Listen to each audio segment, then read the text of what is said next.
Shalom Bapak Ibu Saudara. Shalom. Kita percaya bahwa perlindungan Tuhan selalu ada buat kita. Oleh sebab itu mari kita hari ini kita bersyukur buat setiap pemeliharaan Tuhan dalam hidup kita. Mari bersatu teduh sejenak. Kita percaya di saat kita takut Tuhan ada, sebab Dialah sumber kekuatan kita. Sebab hanya Dia Allah yang dapat kita andalkan. Syukur.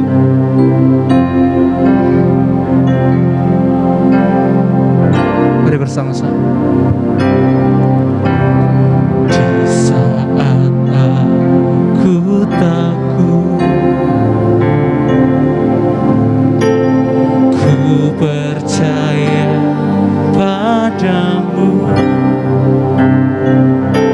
Segala kekhawatiran di tangan-Mu ku serah. Di saat aku lemah, ku bersandar padamu. Segala kesesakanku telah Kau tanggung bagiku. Sebab Engkau Allah yang ku percaya. Di dalam hatiku hanya Engkau Yesus yang sanggup memberikanku kelegaan yang Kau. Ya Engkau Allah yang ku percaya. Di dalam hidupku hanya Engkau Yesus yang sanggup memberikanku kekuatan yang baru. Mari dengan penuh percaya katakan, di saat aku takut Tuhan, ku percaya. Di saat aku takut, ku percaya kepadamu Tuhan. Ku percaya padamu. Segala kekhawatiran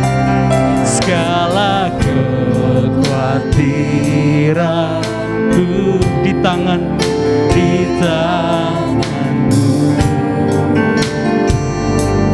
Ku serah. Di saat aku bimbang, di saat aku lemah,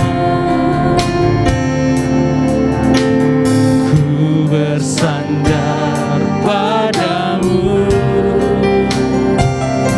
Segala kesesakanku telah Kau tanggung bagi. Mari dengan penuh percaya bersama-sama kita katakan, sebab Engkau Allah kami. Sebab Engkau Allah yang ku percaya. Di dalam hatiku hanya Engkau Yesus yang sanggup memberikanku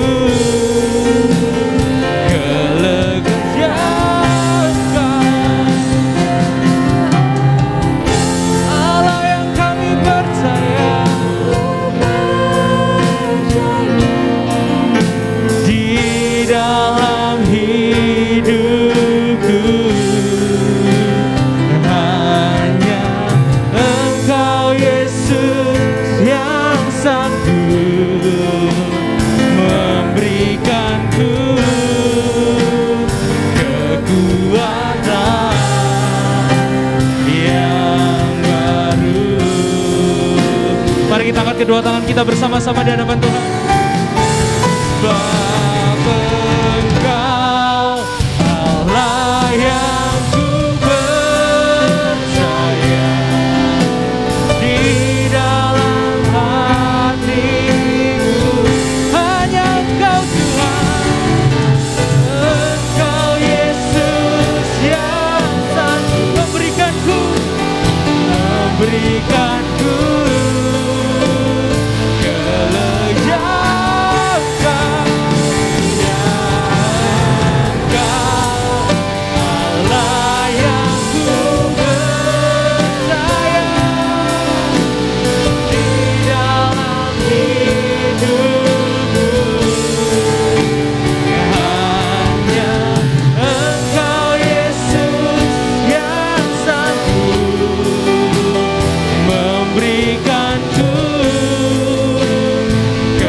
katakan dengan iman, hanya Engkau Tuhan, hanya Engkau Yesus yang sanggup memberikanku. Sekali lagi dengan penuh iman, hanya Engkau Tuhan, Engkau Yesus yang sanggup memberikanku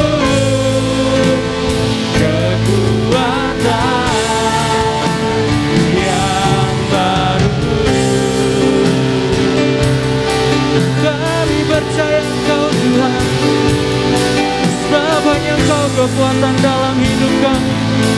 Hanya Engkau Yesus, hanya Kau yang dapat kami percaya. Sebab hanya Kau yang kami percaya, hanya di dalam nama-Mu Tuhan. Sebab hanya di dalam nama-Mu kami bersyukur buat kebaikan. Tuhan, Kau yang baik.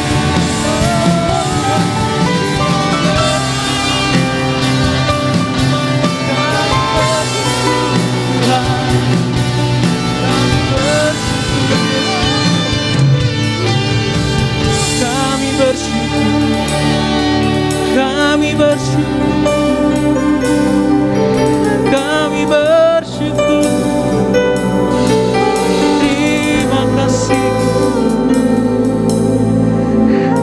Sebab hanya Engkau Tuhan Allah yang dapat kami percaya dan kami andalkan. Oleh sebab itu Bapa, pagi ini kami mau memuji Engkau. Sebab kami percaya Engkau bertahta di atas puji-pujian kami. Engkau hadir di atas puji-pujian kami. Engkau melawat setiap kami, memberikan jalan keluar buat setiap kami. Terima kasih Roh Kudus, buat kasih-Mu kami siap memuji Engkau. Di dalam nama Tuhan Yesus kami berdoa. Setiap kita yang siap memuji Tuhan katakan amin. Amin. Sekali lagi shalom Bapak Ibu Saudara. Shalom. Mari dengan penuh sukacita kita katakan, Tuhan Allah kita bertahta di atas puji-pujian kita.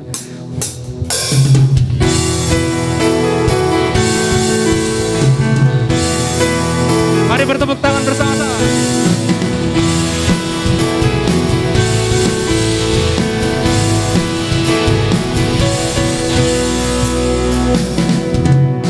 Tuhan Allah kita bertahta atas pujian umat-Nya. Tuhan Allah kita bertahta di atas pujian. Bila Allah hadir, bila Allah hadir di tengah kita, kuasa-Nya mengalir dengan dahsyat-Nya. Mari dengan iman, ada kuasa dalam pujian, menarik hati dan jiwa. Sebab ada kuasa dalam pujian yang sanggup membungkam kekuatan. Mari dengan penuh sukacita, dengan iman Allah bertahta di atas puji-pujian kita hari ini. Tuhan Allah kita bertahta, amin, di atas pujian umat-Nya. Tuhan Allah kita bertahta di atas puji. Bila Allah hadir, dengan iman Allah hadir, hadir di tengah kita, kuasa-Nya mengalir dengan dahsyat-Nya. Mari bersama-sama katakan, ada kuasa dalam pujian, Menarilah segenap hati dan jiwa, sebab ada kuasa dalam pujian. Dia sanggup dengan iman. Ada kuasa dalam pujian. Bernyanyilah segenap hati dan jiwa, sebab ada kuasa dalam pujian. Dia sanggup membuka. Mari kita angkat tangan kita bersama-sama. Ada kuasa dalam pujian. Bernyanyilah segenap hati dan jiwa, sebab ada kuasa dalam pujian. Dia sanggup membuka. Yang sanggup membuka. Sekali lagi dengan iman. Yang sanggup membuka kekuatan lawan. Mari bersama-sama.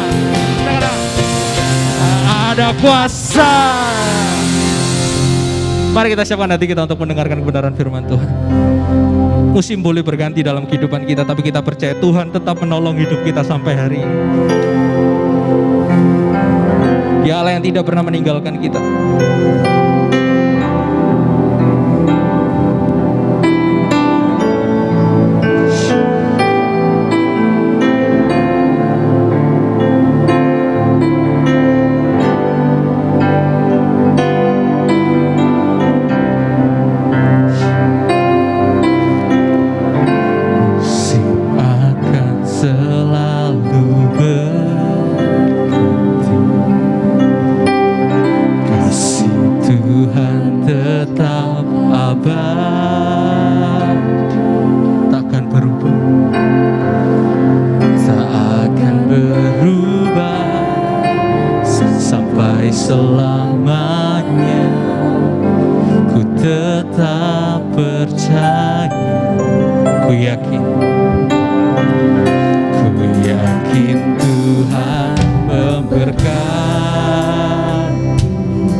Dia pelihara burung di udara, Tuhan pelihara karena kasih-Nya.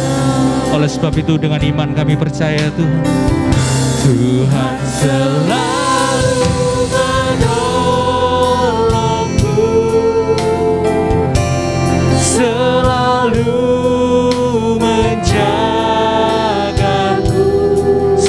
di rambutku, takkan terjatuh tanpa seizin-Mu. Tuhan selalu menolongku, selalu menjaga.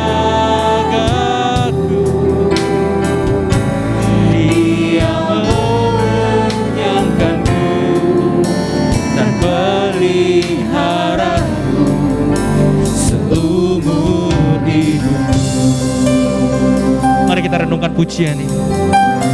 Musim akan selalu musim boleh berganti, tapi kasih Tuhan tetap abadi, takkan berubah,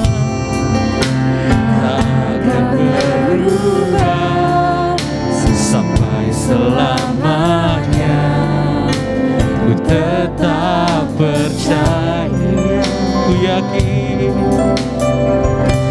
yakin Tuhan memberkati.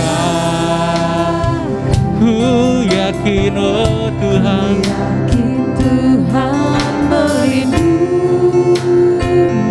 Burung di udara,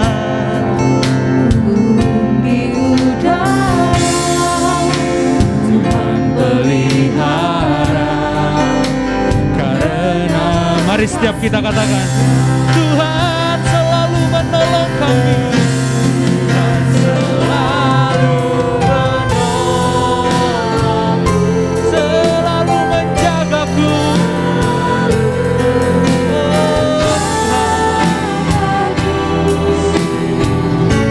Selalu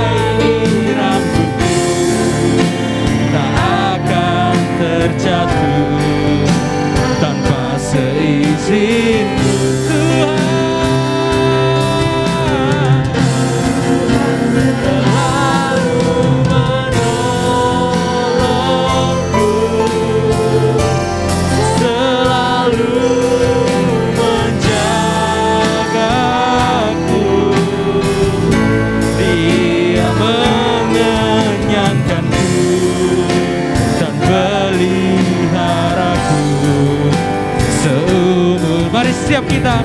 Dimanapun kita berada, kita angkat tangan kita di hadapan Tuhan bersama-sama, katakan, Tuhan selalu menolongku,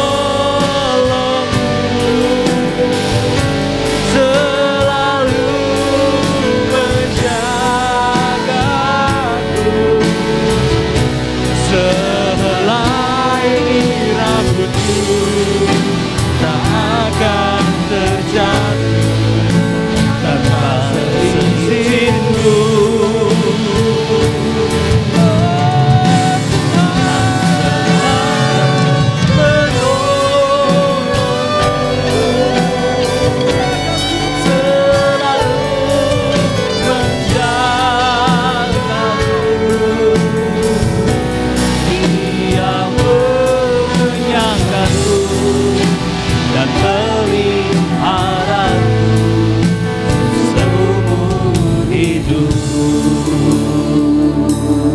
Bapak Ibu Saudara dikasih Tuhan, percayalah apa yang sedang kita alami hari-hari ini, pertolongan Tuhan tepat pada waktunya.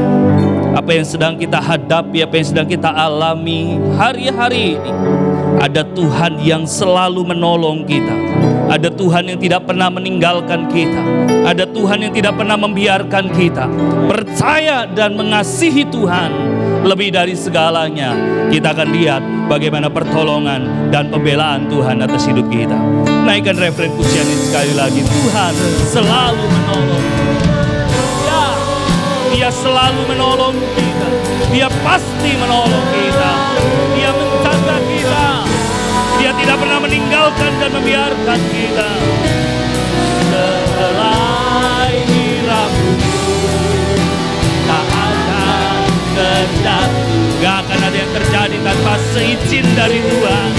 Ya, Dia selalu menolong.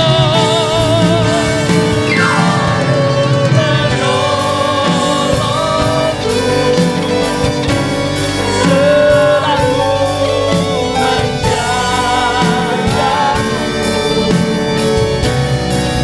Dia menyanggaku dan melihara seumur hidup.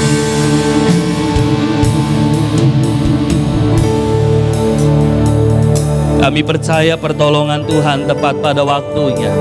Kami percaya kami punya Tuhan yang selalu menolong kami, yang selalu menjaga kami, dan semua yang kami alami itu terjadi atas izin Tuhan atas hidup kami.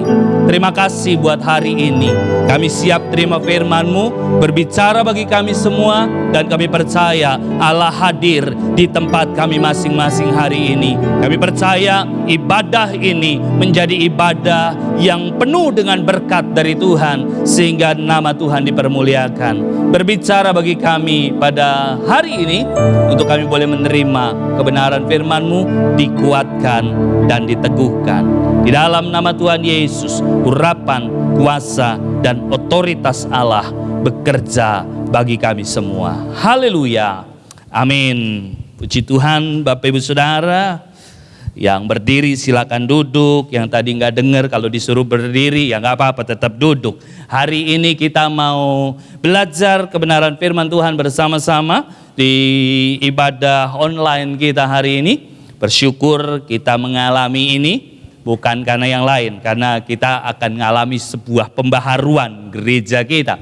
Sedang masa renovasi beberapa waktu belakangan ini. Itu sebabnya kita beribadah online. Dan saya percaya Allah yang kita sembah di ibadah kita hari ini dan di dalam hidup kita adalah Allah yang hadir dalam setiap ibadah kita. Puji Tuhan. Mari sama-sama kita mau belajar kebenaran firman Tuhan. Tema kita bicara tentang hati yang mengasihi.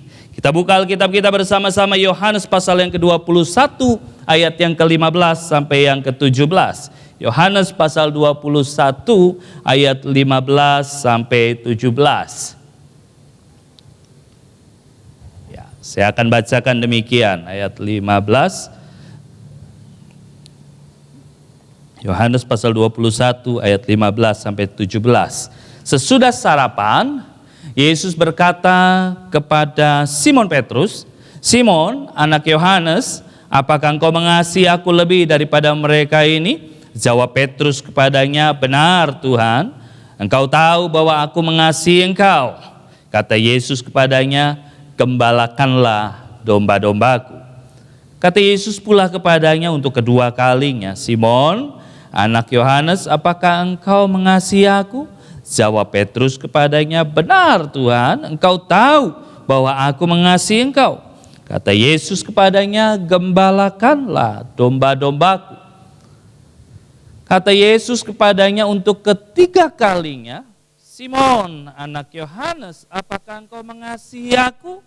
Maka sedih hati Petrus karena Yesus berkata untuk ketiga kalinya, "Apakah engkau mengasihi aku?"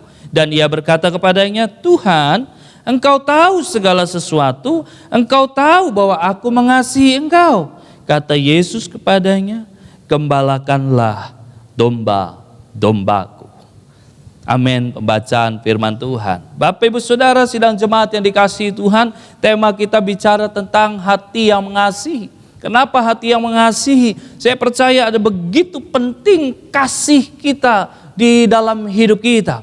Hati yang mengasihi adalah dasar dari melakukan segala sesuatu. Kalau kita melakukan segala sesuatu tanpa kasih, pasti ujungnya akan kacau.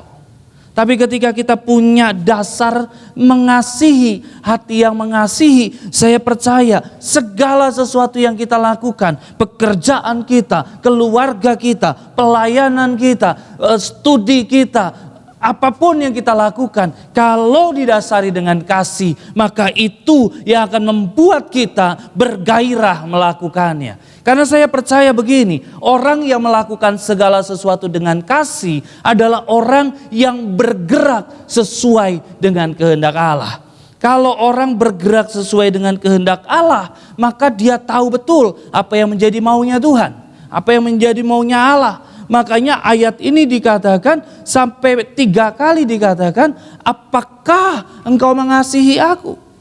Nah, kata mengasihi ini begitu penting sehingga apa? Pertanyaan Yesus kepada Petrus adalah pertanyaan yang penting untuk kita orang percaya, untuk semua orang percaya. Kita semua harus memiliki kasih pribadi dari hati dan hati bagi Yesus gitu loh.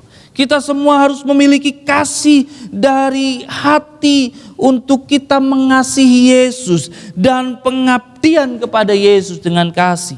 Makanya dikatakan sampai 3 kali Yesus bertanya kepada Simon Petrus, "Apakah engkau mengasihi aku?"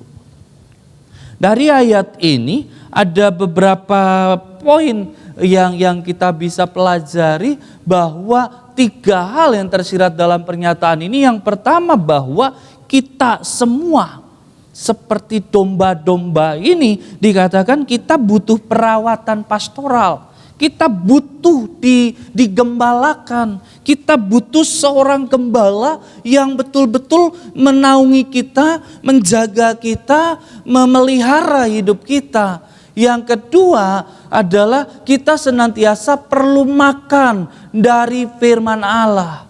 Makanya kalau kita sudah store nomor-nomor WA di sekretariat, ada nomor WA kita. Kalau Bapak Gembala kirim renungan harian, saya percaya setiap kita dapat renungan harian. Kalau Bapak Gembala kirim, itu pasti dikirim oleh sekretariat untuk kita semuanya.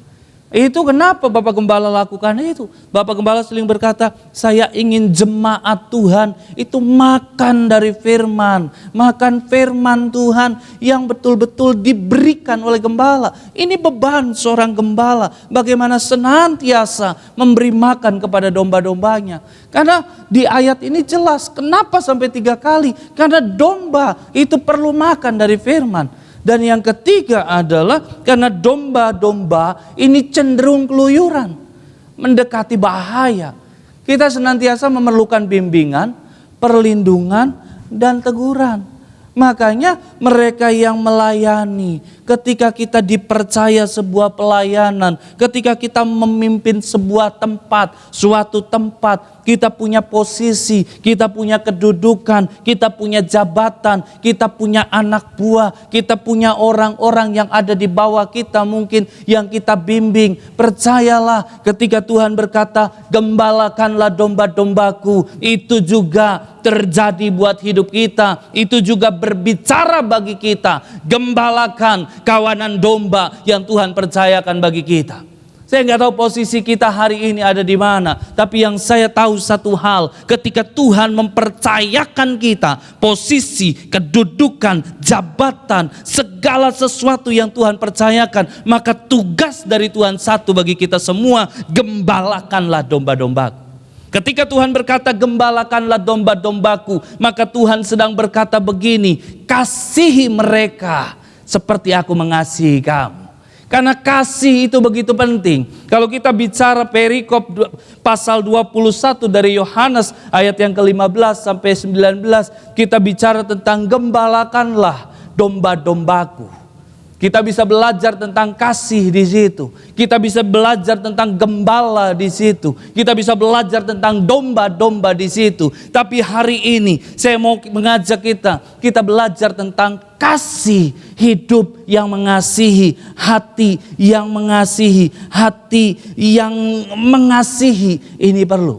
Karena ketika kita gembalakan di posisi kita hari ini, menggembalakan orang-orang di sekeliling kita hari ini, kita butuh hati yang mengasihi mereka. Itu pelayanan yang Tuhan percayakan bagi kita. Percayalah, pelayanan yang dilakukan tanpa kasih dan disertai motivasi yang tidak benar, pasti tidak akan bertahan lama. Sekali lagi, pelayanan yang dilakukan tanpa kasih dan disertai oleh motivasi yang tidak benar, pasti tidak akan bertahan lama. Apapun itu, posisi kita, jabatan kita, kedudukan kita, pekerjaan kita, usaha kita, kalau tanpa kasih dan motivasi yang benar, pasti tidak akan bertahan lama. Kenapa? Karena motivasinya udah beda. Kalau kita tidak memiliki motivasi yang benar, begitu ada benturan dalam pekerjaan, dalam pelayanan, begitu terbentur oleh masalah, oleh gesekan, oleh konflik, ada tantangan dan ujian, sedikit aja menyinggung hidup kita, kita gampang kecewa dan putus asa, akhirnya kita tinggalkan. Buat pelayan-pelayan Tuhan, kalau kita melayani Tuhan tanpa dasar hati yang mengasihi Tuhan, begitu ada gesekan di pelayanan, begitu ada benturan, ada masalah, ada ujian, pasti mudah kecewa. Itu sebabnya begitu pentingnya hati yang mengasihi. Karena hati yang mengasihi adalah, kalau kita baca ayat ini, hati yang mengasihi adalah hati yang betul-betul bisa mengayomi, menggembalakan, memimpin, bisa menerima orang lain. Itu hati yang mengasihi. Hati yang mengasihi itu enggak nuntut, tapi hati yang mengasihi dia menuntun. Sekali lagi, hati yang mengasihi dia tidak menuntut, tapi hati yang mengasihi dia menuntun. Dia tahu betul orang-orang di sekeliling dia itu butuh dituntun. Orang-orang di sekeliling dia butuh tuntunan untuk mereka melihat Tuhan, untuk mereka mengenal Tuhan. Orang-orang di sekeliling dia, bawahannya, rekan sekerjanya, rekan sepelayanannya, orang yang mengasihi tahu betul dia bisa bertumbuh bersama-sama di dalam Tuhan. Makanya di dalam pelayanan kalau kita saling menuntun satu dengan yang lain, maka kita bisa bertumbuh bersama-sama. Tapi kalau dalam pelayanan kita saling menuntut satu dengan yang lain, maka kita akan jadi orang yang sikut-sikutan. Ada saingan, gampang kecewa, gampang putus asa. Itu sebabnya yuk miliki hati yang mengasihi. Kenapa harus memiliki hati yang mengasihi? Itu saya tulis tadi ya, jikalau kita melayani Tuhan tanpa kasih, maka pelayanan kita tidak akan berkenan di hati Tuhan. Makanya kita perlu hati yang mengasihi. Pelayanan tidak berkenan di hadapan Tuhan, isinya waduh macam-macam dah. Makanya kenapa sih kita harus memiliki hati yang mengasihi? Karena Matius 24 ayat 12 bilang begini, dan karena makin bertambahnya kedurhakaan, maka kasih kebanyakan orang menjadi dingin. Makin bertambah kedurhakaan, maka kasih kebanyakan orang menjadi dingin. Kalau kasih itu sudah menjadi dingin, maka nggak ada lagi orang yang memiliki kehangatan kasih. Orang mulai cuek, orang mulai masa bodoh, orang mulai nggak peduli. Tapi kalau orang yang memiliki kasih yang dari surga, orang memiliki kasih Kristus, saya percaya hidupnya akan jadi berkat walaupun di tengah-tengah orang yang tidak takut Tuhan. Makanya kebanyakan kasih orang akan menjadi dingin. Kenapa kasih menjadi dingin? Karena banyak orang tidak hidup dalam komitmen untuk hidup dalam kasih. Kenapa ada orang yang kasihnya dingin? Aduh, susah ngampunin, susah mengasihi. Karena udah gak memiliki komitmen untuk hidup dalam kasih. Orang menarik diri dari komitmen mereka tanpa menyadari bahwa kasih mereka telah menjadi dingin. Orang menarik diri, mungkin secara lahiriah mereka kelihatan beribadah, aktif beribadah. Seiring berjalannya waktu di mana banyak sekali problematika, di banyak masalah, gairah kasih seorang kepada Tuhan acap kali menjadi luntur dan memudar. Gairah kasih menjadi memudar. Kenapa? Karena banyak masalah. Hati-hati ketika masalah itu membuat kasih kita luntur, maka kita gak bisa mengasihi satu dengan yang lain. Meski secara kasat mata kelihatannya itu rajin ke gereja, rajin pelayanan, muncul di gereja, bisa joget-joget di gereja, duduk paling depan gitu ya, joget-joget gitu. Itu tidak menunjukkan, belum tentu menunjukkan kedewasaan. Belum tentu yang duduk di belakang juga tidak dewasa gitu ya. Makanya kasih itu orang bisa aja kelihatan rajin beribadah, rajin ke gereja. Orang bisa aja aktif melayani pekerjaan Tuhan. Itu bisa aja hal itu. Tapi hanya sebatas kewajiban orang Kristen, rutinitas atau tuntutan menjadi orang Kristen. Atau tuntutan profesi pelayanan. Hari ini ibadah online, kalau kita ibadah online, Bapak Ibu tinggal menikmati ibadah online, ada rekan-rekan yang mempersiapkan pelayanan, ada tim multimedia, mereka pulang kerja langsung siap-siap di sini. Di sini ada kurang lebih 10 orang. Ya. Mereka pulang kerja. Bisa aja mereka kelihatan pelayanan, tapi bisa juga hatinya dingin gitu loh.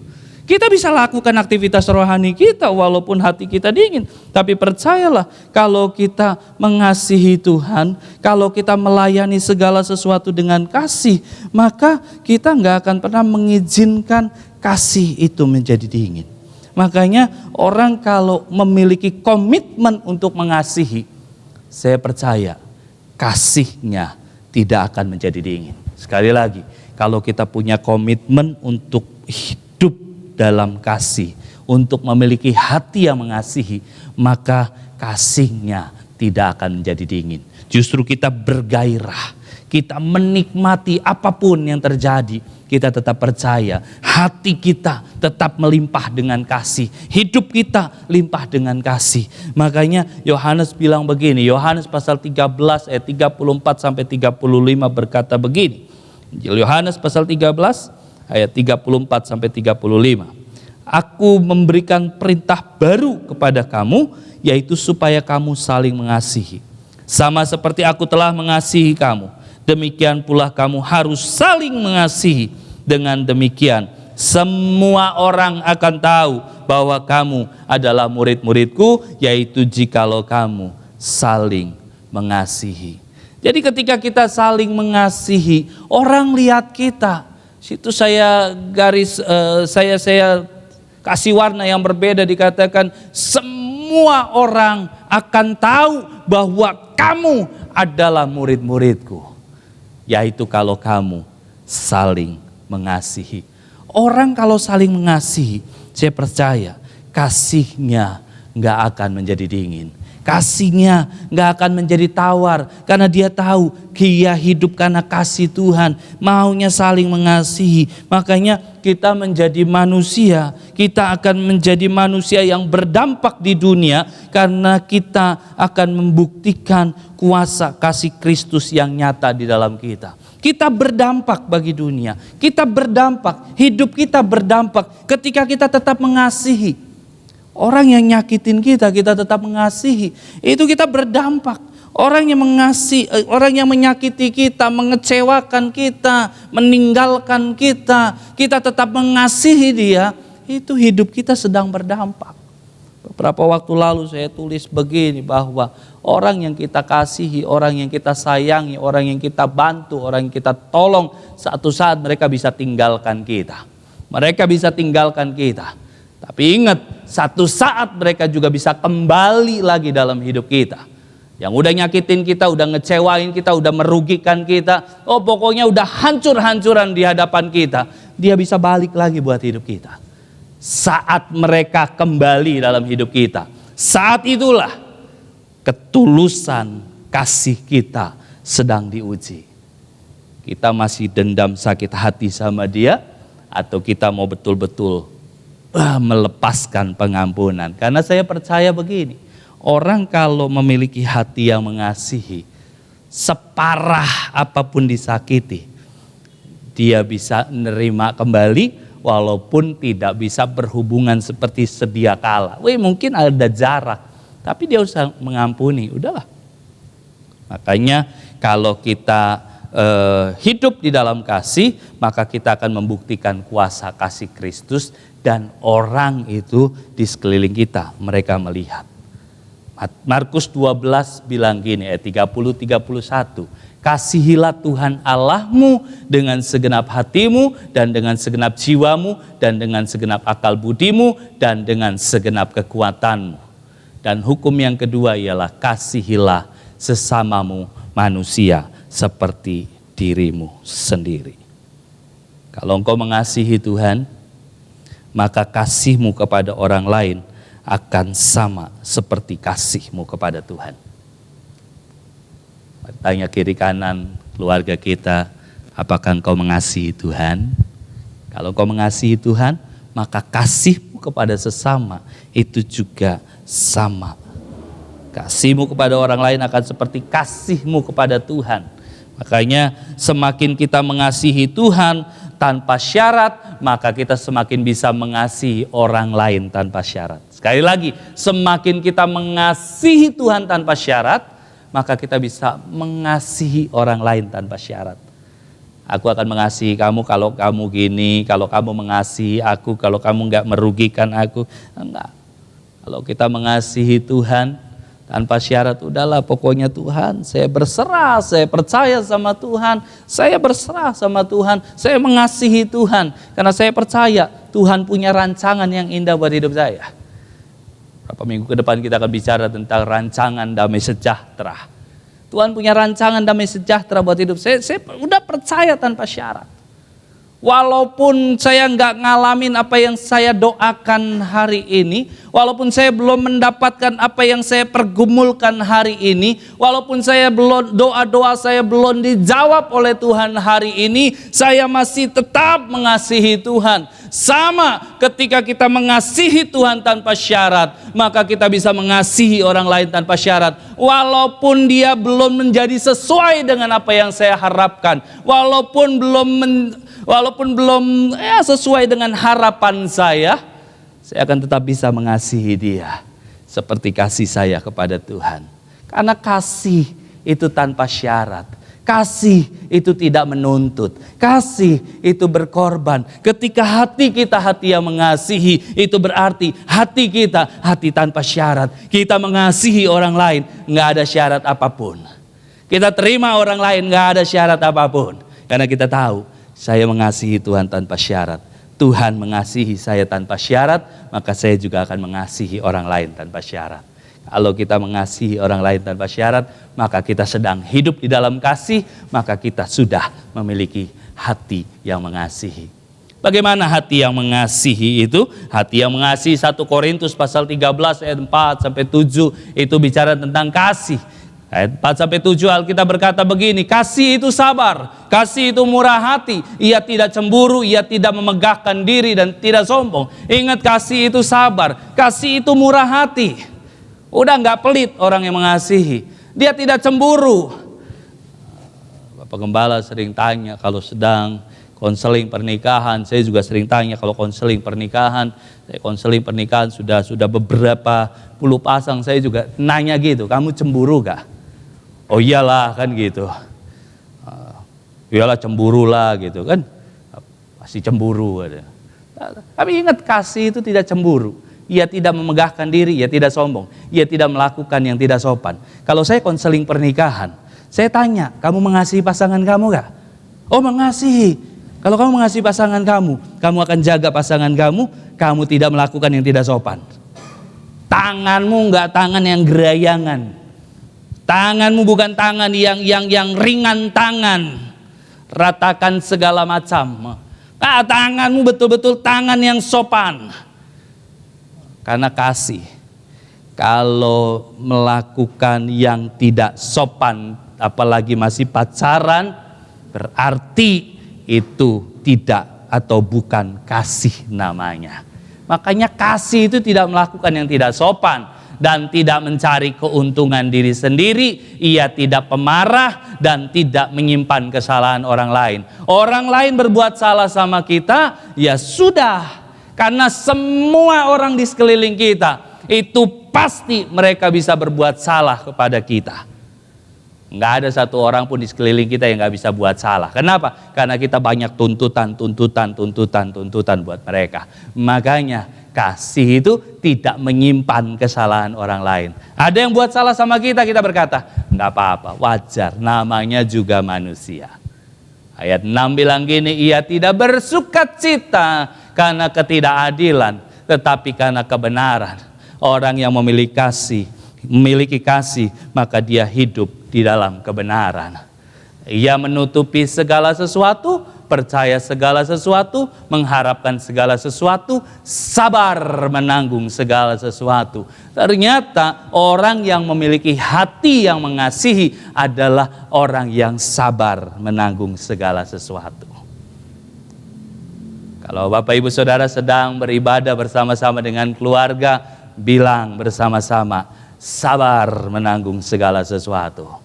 Kalau kita sedang ngalamin ujian dalam keluarga kita, bilang sama-sama, sabar menanggung segala sesuatu. Kalau mendengar ini sedang berbaring sakit, bilang bersama-sama, sabar menanggung segala sesuatu.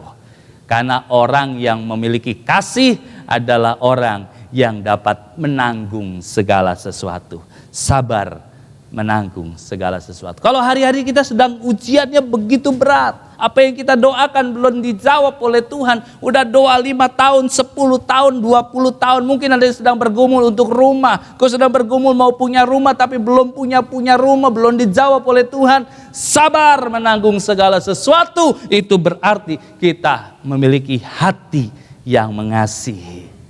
Bapak Ibu Saudara mau memiliki hati yang mengasihi Tuhan?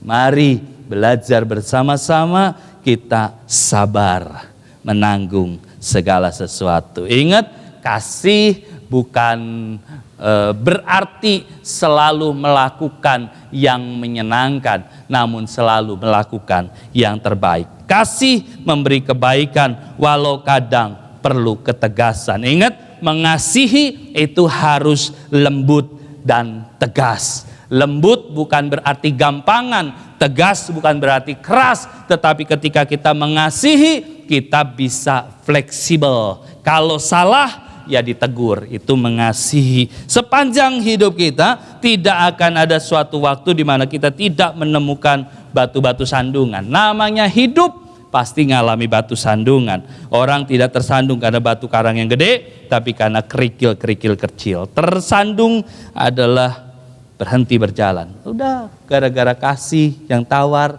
gampang tersandung. Kita gampang tersandung, gampang mundur dari pelayanan, gampang mundur dari ibadah, nggak mau pelayanan lagi karena kesalahan-kesalahan orang lain. Bisa jadi terjadi kayak gitu. Kita tersandung karena kelemahan atau dosa orang lain yang merugikan kita anggap. Sehingga kita mundur pelayanan. Sehingga kita membenci seseorang karena diperlakukan tidak sopan oleh orang lain. Karena kita mungkin dibentak, kita nggak biasa dibentak. Kita dibentak, kita menjadi sakit hati dan begitu kecewa. Kita dituntut oleh orang lain, kita sakit hati dan kita kecewa. Ingat, itu kerikil-kerikil kecil yang bisa buat kita tersandung. Tapi percayalah, untuk kita memiliki kualitas hati, memiliki kualitas kasih dalam hati kita, maka yang harus kita lakukan satu. Kalau ada orang yang buat kamu kecewa, lepaskan pengampunan itu. Kalau ada yang membuat orang merugikan hidupmu, membuat engkau jatuh, membuat engkau jauh dari Tuhan, lepaskan pengampunan. Kita nggak bisa salahkan orang lain yang membuat kita jauh dari Tuhan. Kita nggak bisa salahkan orang lain yang membuat kita jatuh dari Tuhan. Karena hubungan kita dengan Tuhan itu tanggung jawab diri kita sendiri. Kalau kita mau hidup di dalam kasih, saya percaya satu hal, hati ini sudah dibentuk oleh Tuhan, diproses oleh Tuhan, dan kita pasti bisa hidup di dalam kasih. Karena Allah adalah kasih.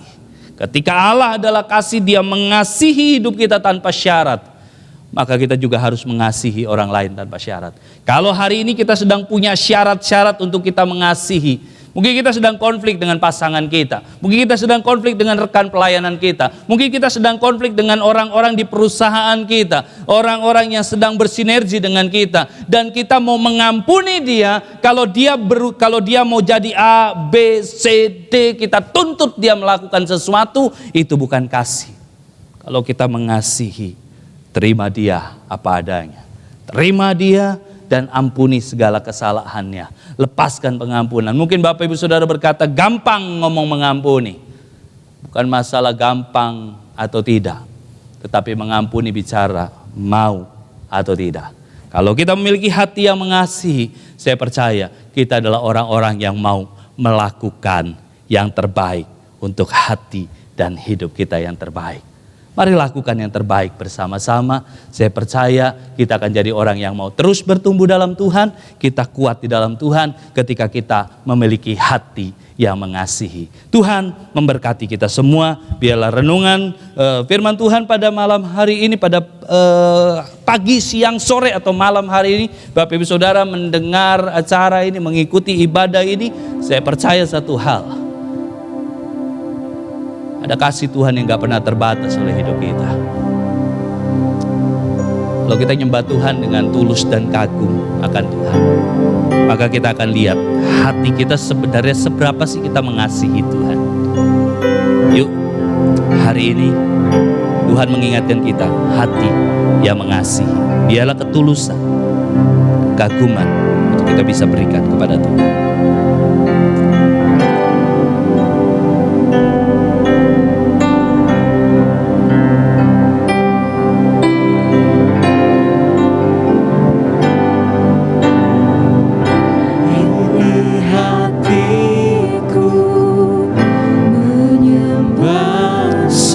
Dia dengan tulus dan kagum.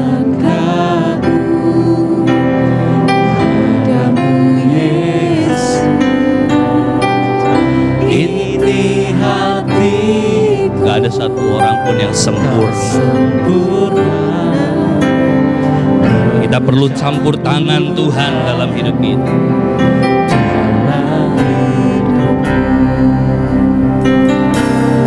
Hatiku mengasihimu, hatiku mengasihimu, hatiku ingin mengenalmu, ingin mengertimu. Tuhan, Kau lihat isi hatiku. Ini hatiku menyembah. Ini Ini hatiku menyembahmu, tulus dan kagum padamu Yesus. Ini hatiku tak sempurna, perlu campur tanganmu dalam hidup. Katakan, hatiku mengasihimu, ya, mengasihimu. Hatiku mengasihimu, hatiku ingin mengenalmu, ingin mengertimu.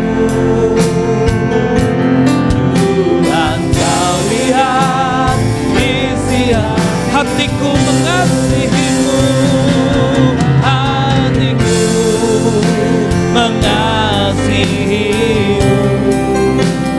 Mari Bapak Ibu Saudara bangkit berdiri bersama-sama. Kita mengasihi Tuhan. Ya, hatiku ingin mengenalmu, ingin mengertimu. Tuhan, kau lihat isi hati. Sekali lagi katakan, hatiku mengasihimu. Ya, kami mengasihimu Tuhan. Izinkan kami memiliki hati yang mengasihi.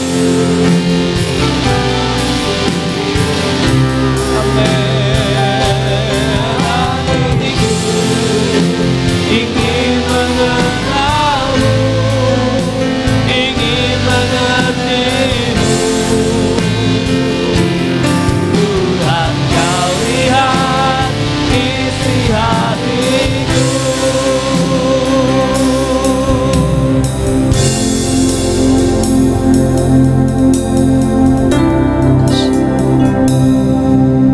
Kasih Tuhan, kau melihat setiap isi hati kami hari ini. Tuhan melihat kasih kami kepada Tuhan, dan biarlah kasih yang sama kepada sesama kami, kasih yang murni, kasih yang tulus, kasih yang betul-betul tidak menuntut apapun dari orang-orang di sekeliling kami. Kami mengasihi mereka. Mengasihi berarti kami menerima mereka. Kami mengasihi, kami mau berkorban untuk mereka. Kami mengasihi mereka. Terima kasih Tuhan buat hari ini. Terima kasih buat waktu ini. Biarlah setiap kami bertumbuh di dalam kasih Kristus. Kami memiliki hati yang mengasihi. Kami bertumbuh di dalam kasih, sehingga hidup kami menjadi berkat. Orang di sekeliling kami melihat bahwa dalam hidup kami ada Yesus yang mengasihi kami. Terima kasih buat hari ini. Terima kasih buat kesempatan ini. Terima kasih buat ibadah online kami hari ini. Kami berdoa bersehati untuk renovasi gereja kami. Tuhan memberkati renovasi gereja yang sedang berlangsung. Kami percaya Tuhan memberkati semua tukang yang mengerjakan, konsultan yang mengerjakan. Tuhan memberkati arsitek yang menggambar, semua dalam berkat Tuhan, sehingga mampu memberikan hasil yang terbaik untuk kemuliaan nama Tuhan. Kami percaya Tuhan yang sudah menyediakan semuanya, Tuhan yang sudah memberkati semuanya, dan kami percaya kami akan menerima sesuatu yang terbaik dari Tuhan adanya. Berkati semua yang bertanggung jawab dalam proyek ini, diberkati oleh Tuhan. Terima kasih Tuhan, terima kasih. Kami bersehati untuk Bapak Gembala kami, Tuhan yang menjamah, Tuhan memberikan pemulihan, kesehatan dan kekuatan. Tuhan mampu melakukan yang terbaik semuanya dari Tuhan adanya. Dokter yang menangani diberikan hikmat oleh Tuhan, sehingga kekuatan dari Tuhan, damai sejahtera dari Tuhan, ketenangan dari Tuhan melimpah atas Bapak Gembala kami. Terima kasih buat hari ini. Terima kasih buat semuanya. Berdoa buat seluruh jemaat yang sedang beribadah online di rumah masing-masing. Tuhan memberkati keberadaan mereka. Mereka yang lemah Tuhan kuatkan. Mereka yang susah Tuhan tolong. Mereka yang sedang memiliki pergumulan Tuhan tolong mereka semua. Sehingga mereka tetap mengasihi Tuhan. Terima kasih Tuhan. Menyerahkan semua ke dalam tangan Tuhan. Tuhan memberkati dan menyertai kami semuanya. Di dalam nama Tuhan Yesus Kristus kami berdoa dan mengucap syukur. Sekarang Bapak Ibu Saudara yang dikasihi Tuhan, terimalah berkat dari Allah Bapa, cinta dan kasih sayang dari Tuhan Yesus Kristus, serta persekutuan dalam Roh Kudus menyertai dan memberkati kita semua mulai hari ini sampai Yesus datang pada kali yang kedua menjemput kita semua. Di dalam nama Tuhan Yesus Kristus kami berdoa. Haleluya.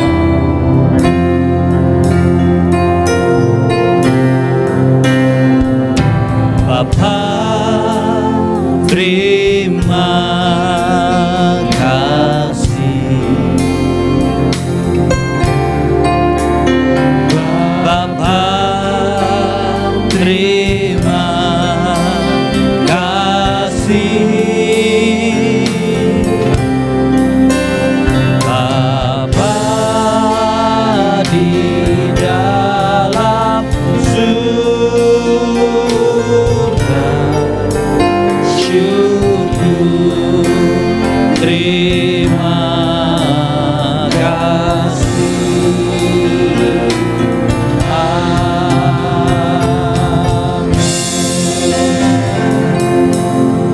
Amin. Tuhan memberkati kita semuanya.